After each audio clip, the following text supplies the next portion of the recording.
연 배당률 12%. 2024년 한 해 동안 JEPQ가 투자자들에게 지급한 연간 배당 수익률입니다. 그런데 이 ETF가 보유한 주식은 애플, 마이크로소프트, 엔비디아 같은 나스닥 대형 성장주들입니다. 배당을 거의 안 주거나 1에서 2%만 주는 회사들이죠. 도대체 어떻게 이런 마법이 가능한 걸까요? 2022년 5월 3일 JP모간 에셋매니지먼트가 흥미로운 ETF를 출시했습니다. JEPQ, JP모간 나스닥 이퀴티 프리미엄 인컴 ETF, 나스닥 100 성장주를 담으면서도 매달 현금을 지급하는 상품이었죠. 출시 타이밍이 절묘했습니다. 2022년은 연준의 금리 인상으로 나스닥이 33% 폭락한 해였거든요.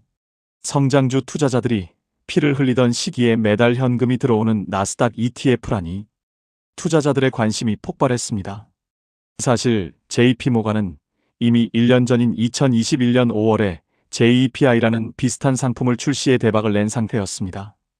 S&P 500 지수를 기반으로 월배당을 주는 ETF였죠. 출시 1년 만에 100억 달러를 모으는 기록을 세웠습니다. JP모간은 여기서 멈추지 않았습니다. S&P 500으로 되는데 나스닥으로 안 될 이유가 있나? 이렇게 탄생한 게 JEPQ입니다. 핵심 메커니즘은 커버드콜 전략입니다. 쉽게 설명하면 이렇습니다. JEPQ는 나스닥 100 주식들을 매수한 뒤 그 주식들이 특정 가격 이상 오르면 팔겠다는 약속, 즉 콜옵션을 매도합니다. 이 약속을 판 대가로 프리미엄을 받죠. 마치 보험회사가 보험료를 받는 것과 비슷합니다. 이 프리미엄이 바로 월배당의 원천입니다. 예를 들어 볼까요? JEPQ가 엔비디아 주식을 100달러에 샀다고 합시다. 그리고 한 달 뒤 110달러가 되면 팔게요라는 콜옵션을 2달러에 팝니다. 한 달 뒤 엔비디아가 105달러가 됐다면 JEPQ는 5달러 주가 상승분과 2달러 옵션 프리미엄, 총 7달러를 벌죠. 만약 115달러로 폭등했다면 110달러에 팔아야 하니 10달러 수익과 2달러 프리미엄, 총 12달러를 봅니다. 15달러를 벌 수 있었는데 12달러만 번 거죠. 이게 커버드콜의 딜레마입니다. 상승폭을 제한하는 대신 안정적인 현금 흐름을 얻는 거죠. 그런데 JP모간은 한 발 더 나갔습니다. 개별 주식이 아니라 ELN이라는 구조화 상품을 활용한 겁니다. 이게 뭐냐고요? 쉽게 말해 채권처럼 생겼지만 주식 수익률과 연동되는 금융상품입니다. JP모간은 이 ELN을 통해 나스닥 100 지수 전체에 대한 콜옵션을 효율적으로 매도할 수 있게 됐죠. 개인 투자자가 수백 개 주식에 일일이 옵션 거래하는 것보다 훨씬 간편하고 비용도 적게 듭니다. JEPQ의 포트폴리오를 들여다보면 재미있습니다. 2024년 12월 기준 상위 10개 종목이 전체의 50%를 차지합니다. 마이크로소프트 8.7%, 애플 8.2%, 엔비디아 7.9%, 아마존 5.4%, 메타 4.8% 순이죠. 그런데 이 비중이 나스닥 100 지수와 똑같지 않습니다. 왜냐하면 JEPQ는 패시브 인덱스 펀드가 아니라 액티브 ETF거든요. 펀드 매니저가 시장 상황에 따라 비중을 조절할 수 있습니다. 실제로 2024년 초 JEPQ는 엔비디아 비중을 지수보다 낮게 가져갔습니다. AI 버블 우려가 있다는 판단에서였죠. 결과적으로 엔비디아가 연초 대비 180% 상승하면서 이 결정은 실수가 됐지만 이게 액티브 운용의 특징입니다. 때론 맞고 때론 틀리죠. 분배금 이야기를 더 해볼까요? JEPQ의 월배당은 고정이 아닙니다. 매달 바뀌죠.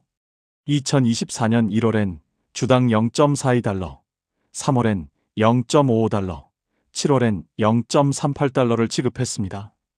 왜 이렇게 들쭉날쭉할까요? 옵션 프리미엄이 시장 변동성에 따라 달라지기 때문입니다. VIX 지수가 20을 넘는 불안한 시장에선 프리미엄이 높고 10 근처의 잔잔한 시장에선 프리미엄이 낮죠. 2022년 하반기부터 2023년 상반기까지가 JEPQ의 황금기였습니다. 시장이 롤러코스터를 타면서 VIX가 30을 넘나들었고 월배당이 주당 0.6달러를 넘긴 달도 있었죠. 반대로 2024년 하반기엔 시장이 안정되면서 배당이 줄었습니다. 변동성을 파는 장사의 숙명이죠. JEPI와 비교하면 JEPQ의 성격이 더 명확해집니다. JEPI는 S&P 500 기반이라 코카콜라, 존슨앤존슨 같은 안정적인 배당주들도 담겨 있죠. 변동성이 낮고 배당도 안정적입니다. 반면 JEPQ는 거의 100% 성장주입니다. 테슬라, 넷플릭스, 어도비 같은 롤러코스터 주식들이죠. 당연히 변동성이 크고 배당금 편차도 큽니다. 2024년 성과를 보면 흥미롭습니다. QQQ가 28% 상승하는 동안 JEPQ는 19% 올랐습니다. 언뜻 보면 JEPQ가 진 것 같죠? 하지만 배당 12%를 더하면 총 수익률은 31%입니다. QQQ를 이긴 거죠. 물론 이건 운이 좋았던 케이스입니다. 나스닥이 50% 폭등하는 강세장이었다면 JEPQ는 상승 상한 때문에 크게 뒤처졌을 겁니다. 해밀턴 레인이라는 펀드 회사의 리포트가 인상적입니다. JEPQ는 은퇴자에겐 너무 공격적이고 젊은 투자자에겐 너무 보수적이다. 하지만 둘 다에게 매력적이다. 무슨 말일까요? 은퇴자들은 월 현금 흐름을 원하지만 나스닥은 너무 변동성이 크죠. 젊은 투자자들은 성장을 원하지만 월세나 대출 상환 때문에 현금도 필요합니다. JEPQ는 이 간극을 메우는 하이브리드라는 겁니다. JP모간의 라파엘 진고운이 수석 포트폴리오 매니저는 이렇게 설명합니다.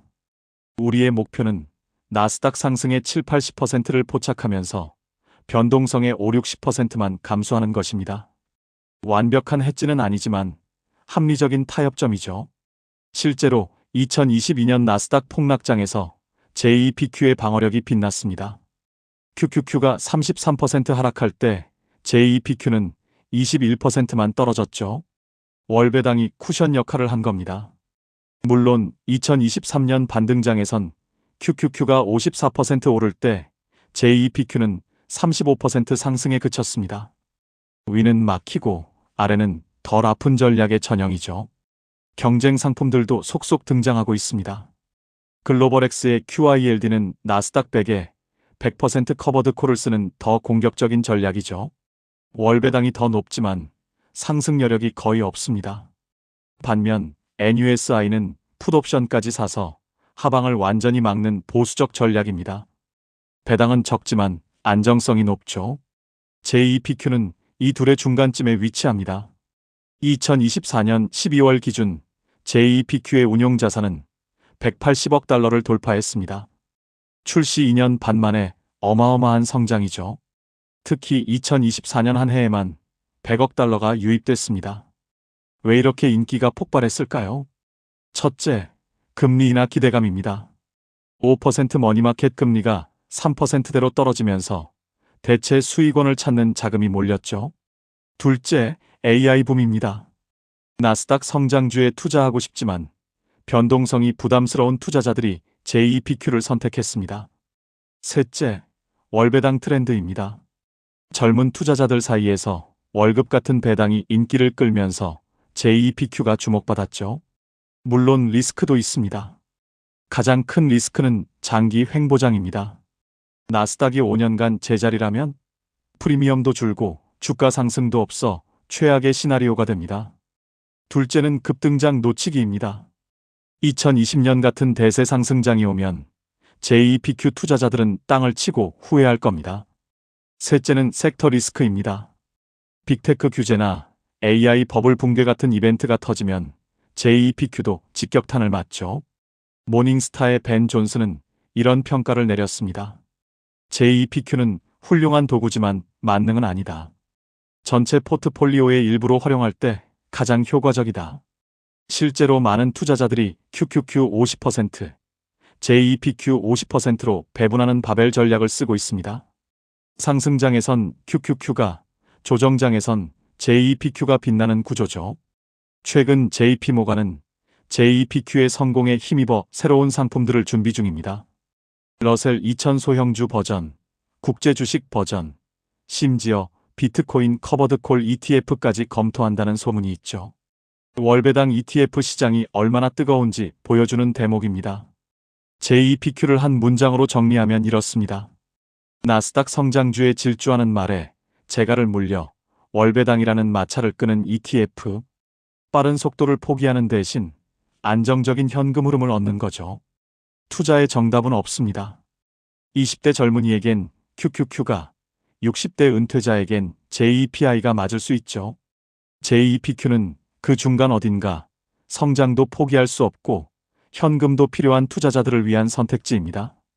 매달 통장에 찍히는 배당금을 보며 나스닥 랠리도 일부 즐기고 싶다면 JEPQ가 답일 수 있습니다. 다만 기억하세요.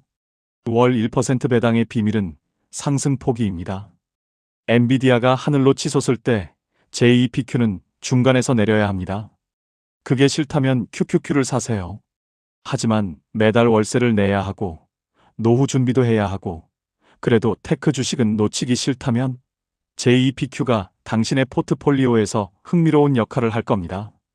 180억 달러가 모인 데는 이유가 있으니까요.